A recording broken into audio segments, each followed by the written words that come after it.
The bank called on a Tuesday. Not my bank, my late brother's.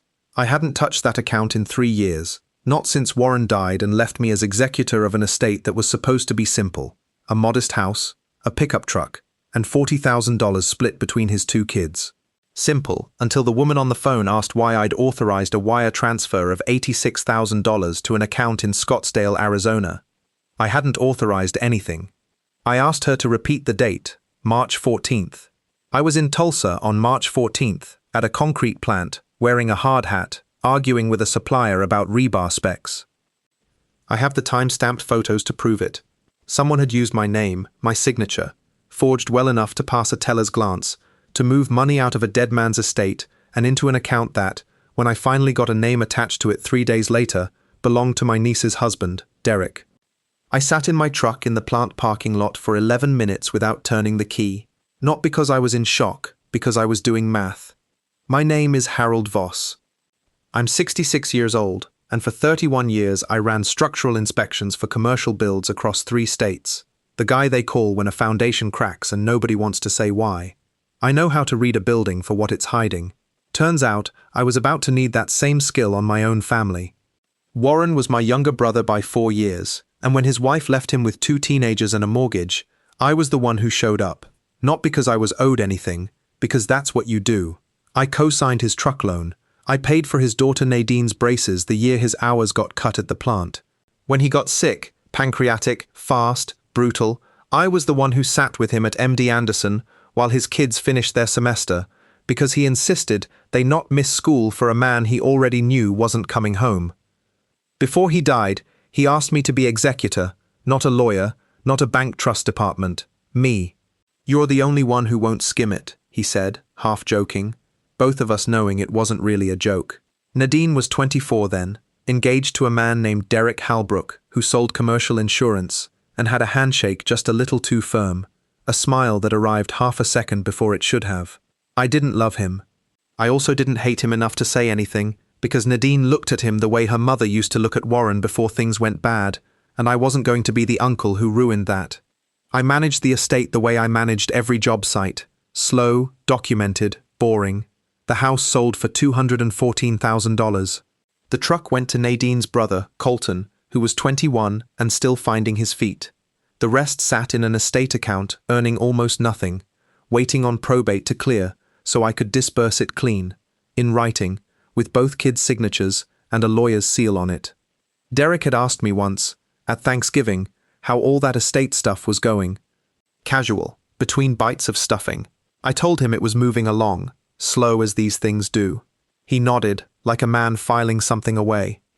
I didn't think about that conversation again until the bank called. Here's the thing about forged signatures, they're rarely the whole story. They're the entry point. Once you know someone's gotten in through a side door, you start checking every door in the house. I drove to the estate account bank branch in person the next morning and asked for a full transaction history going back 8 months, not the 90 days the teller offered. I sat in a windowless back office with a cup of bad coffee and a printed ledger 14 pages long, and I read it the way I used to read inspection reports, looking for the number that doesn't match its neighbors. I found 3. $4,200 in February, memo line blank, categorized as estate admin fee, except I hadn't charged one, and the account required my signature for any withdrawal over $500. $11,500 in early March, wired to a title company in Scottsdale. Then the $86,000 in mid-March, the one that triggered the call, wired to the same Scottsdale bank, different account number. I pulled up the title company on my phone in the parking lot. A quick search told me they specialized in fast residential closings, the kind of company you use when you want a house bought and the paper trail thin. I called Nadine that evening, kept my voice easy, asked how the wedding planning was going, asked if she and Derek were still looking at that duplex near her office. "We bought a house actually," she said. "Derek surprised me. Cash deal, no mortgage. Can you believe it?" I told her that was wonderful. I meant it might be the most useful sentence anyone had said to me in a decade. I kept my voice warm on that call. Inside, I was already redrawing the whole structure, where the load was, where it would fail first. I did not call Derek, I did not call Nadine again to ask pointed questions. I did not storm the probate court demanding an emergency freeze, because a man who panics in public gives the other side time to shred what they haven't shredded yet. Instead, I became very boring. I requested routine copies of every estate document from the bank and the county recorder, citing standard executor housekeeping. I pulled the deed on the Scottsdale house, public record, 30 seconds online, and found it titled solely to Derek Halbrook, not to Nadine. That detail sat in my chest like a swallowed stone. A man doesn't title a surprise gift house in his own name alone, unless he's planning for a version of the future where his wife isn't part of the equation, or where the house needs to be quietly liquidated without her signature. I requested the original wire authorization forms from the bank's fraud department, citing my role as executor investigating irregularities. Technically true, vague enough not to spook anyone. The signature on the $86,000 wire wasn't even a good forgery. Whoever did it had clearly worked fast, probably under the assumption that an aging estate account, 6 months into a slow probate, wasn't being watched closely. And then Derek did the thing careless people do when they think they're safe. He got greedy in public. At a family cookout in April, 3 beers in, he told Colton he was thinking about flipping a property out west, quick turnaround, good margins, and laughed about how some money just falls in your lap if you know where to look. Colton, God bless him, texted me about it that night thinking it was funny. It wasn't funny. It was a signed confession dressed up as small talk. I called Priya Anand, an estate litigation attorney I'd worked with years earlier, on a construction defect case that had nothing to do with any of this. But she was sharp, discreet, and owed me a favor after I'd helped her firm's engineer testify credibly in front of a jury that didn't know rebar from spaghetti. I laid it out for her across her conference table, the ledger, the forged signature, the Scottsdale deed, Colton's text. She read it all twice. "This isn't a family misunderstanding," she said. "This is estate fraud and forgery. Probably wire fraud too, given the interstate transfer." She tapped the deed printout, and titling it solely in his name. "That's not a man planning to share this with your niece long term. That's a man planning an exit." We built it methodically over 6 weeks. Priya subpoenaed the full banking records under the probate court's authority, which forced the bank to hand over IP login data for the account, and the forged wire had been initiated from a computer registered to Derek's insurance office at 9:47 a.m. on a day Nadine's own time card, which I quietly obtained through a mutual friend in HR, showed her at work 40 miles away. Priya also found, through the title company, that the $11,500 wire had covered expedited closing fees, meaning Derek had been planning the Scottsdale purchase for weeks before the big wire ever went out, not the spontaneous surprise he'd sold Nadine. We had motive. His insurance commissions had cratered the previous year, a fact easily confirmed through licensing board filings. We had means, direct account access through the forged signature. We had opportunity, documented, time-stamped, undeniable. Derek kept living his life untouched the entire time, unaware that every casual brag at every family gathering was another brick in a wall closing in around him. The first move wasn't legal. It was procedural, and it was the kind of thing only an executor can do.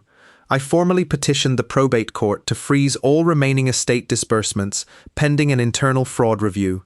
Standard, unremarkable paperwork that any judge signs without blinking. It meant no further money could move, from anyone, for any reason, until the review concluded. Derek wouldn't even know it happened unless he tried to move something else. And 2 weeks later, he did try. A follow-up wire request for another $9,000, denied automatically by the freeze. I know because the bank's fraud department called me, as executor, to confirm the denial was correct. He called Nadine that night, agitated about some bank glitch, and she, confused, called me. I told her the truth in small, careful pieces, that there were irregularities in the account, that I was investigating, that I needed her to trust me, and say nothing to Derek yet. It was the hardest phone call of my life, hearing her voice shift from confusion to dawning dread. "Uncle Harold," she said quietly, "is this about the house?" I didn't answer that directly. I told her we'd talk soon, in person, with someone who understood the paperwork better than either of us. She didn't argue. I think some part of her had already been doing her own quiet math for weeks. Priya filed a civil complaint for fraud and conversion against Derek, naming the estate as plaintiff, and simultaneously referred the forged signature and wire fraud elements to the District Attorney's Economic Crimes Unit, a required step once forgery crosses state lines through a wire transfer. The DA's office moved faster than I expected once they saw the IP login evidence. Forged signatures on estate accounts aren't rare, but ones with a documented digital trail practically prosecute themselves. There was one bad night in there, a night Derek somehow got wind that something legal was happening and showed up at my house at 10 p.m., sweating, asking what was going on, insisting it was all a misunderstanding with the closing company. I let him talk. I didn't confirm or deny anything. I told him, evenly, that if he had nothing to hide, he had nothing to worry about, and that I was sure everything would sort itself out through the proper channels. He left rattled, unsure how much I actually knew, which was exactly where I wanted him. 3 days later, the DA's office executed a warrant for the Scottsdale Title Company's records, and Derek, panicking, tried to quickly sell the house to a cash buyer before the estate's lien could attach to the title. Priya had already filed that lien the morning before. He was too late by 14 hours. We didn't confront him at a family dinner. Priya arranged a formal meeting at her office. Derek, his own attorney, Nadine, and me, with a court reporter present, because I wanted every word on the record. Derek came in tight-jawed, already rehearsed. "This is a misunderstanding about estate management timelines," his attorney opened. Priya didn't raise her voice. She simply laid out the documents one at a time. The forged signature, compared side by side with Derek's actual signature from his insurance license file. The IP address from his office computer. The timeline of the Scottsdale purchase predating the surprise. Colton's text message, printed and dated. The denied follow-up wire. Derek tried 3 explanations in under 10 minutes. First, that I'd authorized it verbally and forgotten. Then that Nadine had known all along. Then, when Nadine's face went white and she said, "I didn't know anything, Derek," he shifted to silence, staring at the table. "You forged a dead man's brother's signature," I said, "to steal from his children." I kept my voice level. "That's not a timeline issue." The district attorney charged Derek with forgery and wire fraud. He pled to a reduced charge rather than risk trial, given the evidence. 18 months, plus restitution of the full $101,700 to the estate, secured against the Scottsdale house, which was sold at auction to satisfy the judgment. His insurance license was suspended pending the state board's review, and it was later revoked once the board saw the criminal filing. Nadine filed for divorce within a month, the marriage never having been legally finalized past the engagement in any case that mattered to the estate. Colton, to his credit, apologized for laughing about the flip comment, not understanding at the time what he'd handed me. I told him he'd handed me everything. 2 years on, the estate closed clean. Nadine and Colton each received their full inheritance, plus the recovered restitution, split according to Warren's original wishes. Nadine went back to school, finished a degree in accounting. She told me once, half laughing, that she wanted to be the kind of person who catches this stuff before it happens to someone else. I still do the occasional consulting inspection, mostly because I like the quiet of a job site early in the morning, before anyone's poured concrete on top of a mistake. I think about Warren sometimes, about that half joke. "You're the only one who won't skim it." He was right about that much. He just didn't know how much watching it would take. Trust isn't the absence of verification. It's what verification protects, once it's earned. If you've ever had to choose between keeping the peace and protecting the truth, you already know which one actually keeps a family standing. If this story resonated with you, consider subscribing for more stories like it, and let me know in the comments. Would you have confronted Derek immediately, or waited like I did? This story is a work of fiction, inspired by common family and financial disputes. Names and details have been changed.